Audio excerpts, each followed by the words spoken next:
Mahkamah Konstitusi kembali menggelar sidang uji formil terhadap Undang-Undang TNI. Agenda hari ini adalah mendengarkan keterangan pemerintah atau saksi presiden terkait 5 perkara uji formil Undang-Undang TNI.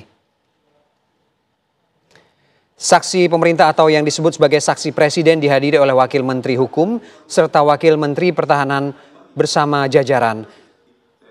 Dalam sidang hari ini juga dihadirkan 2 orang saksi ahli dan 2 orang saksi faktual dari pemerintah yang menyampaikan keterangan mengenai proses pembentukan Undang-Undang TNI nomor 3 tahun 2025. Keterangan mereka menjadi bagian dari pembelaan pemerintah atas proses legislasi yang dianggap sudah sesuai dengan Undang-Undang nomor 12 tahun 2011 tentang pembentukan peraturan perundang-undangan atau Undang-Undang P3.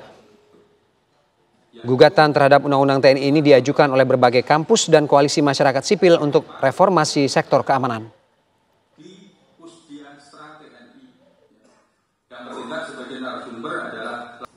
Pada kesempatan ini, tahun tanggal 2 Oktober tahun 2023 di Universitas Jenderal Ahmad Yani Cimahi dan beberapa Saksi dari pemerintah memberikan keterangan dalam sidang uji formil Undang-Undang nomor 3 tahun 2025 tentang perubahan atas Undang-Undang nomor 34 tahun 2004 tentang TNI. Dan informasi terbarunya akan disampaikan rekan Virgi Dainas. Selamat siang Virgi. Virgi, apa kemudian hal-hal penting dari kehadiran saksi pemerintah atau presiden terkait uji formil Undang-Undang TNI ini, Virgi? Ya, selamat siang Ferdi dan juga pemirsa. Benar sekali bahwasannya MK hari ini menggelar sidang lanjutan uji formil terkait dengan Undang-Undang nomor 3 tahun 2005 tentang perubahan atas Undang-Undang nomor 34 tahun 2004 tentang Tentara Negara Indonesia atau TNI atau yang bisa dikenal dengan UU P3. Adapun agenda hari ini adalah mendengarkan keterangan pemerintah atau saksi presiden terhadap atau tentang 5 perkara uji formil dengan nomor 45, 56, 69, 75, 81 garis miring PUU garis miring 2025.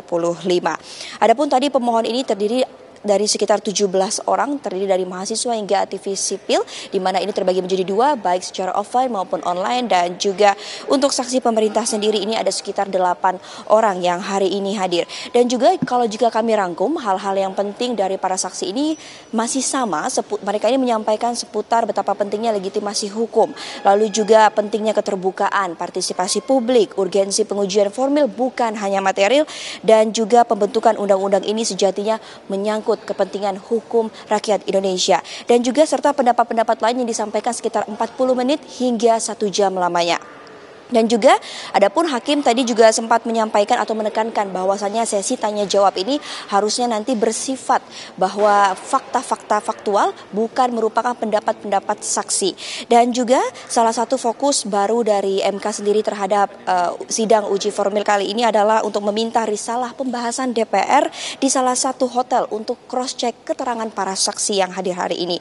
Menariknya hakim ini meminta risalah rapat DPR yang dilaksanakan di hotel pada 15 Maret 2025 lalu ini guna membuktikan apakah pembahasan tersebut benar-benar terjadi tertutup atau tidak. Dan memang sebelumnya ini di sidang sebelumnya DPR ini menyatakan bahwa pemohon tidak memiliki kedaulatan atau legitimasi hukum, sementara pemerintah juga menegaskan bahwa proses legislasi telah memenuhi asas keterbukaan dan partisipasi publik sesuai dengan UU P3. Sedangkan sementara itu saksi dari ahli atau dari pihak pemohon ini menyoroti adanya sejumlah kekurangan prosedur legislasi seperti tidak tercantum dalam prolegnas prioritas pengesahan yang tergesa-gesa dan minim publikasi dokumen serta minimnya transparansi. Contohnya saat rapat viral lalu yang dilakukan di salah satu hotel di Jakarta.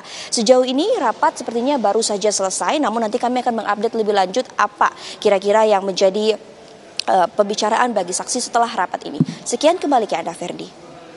Baik, terima kasih Virgi Dainas dari Jakarta.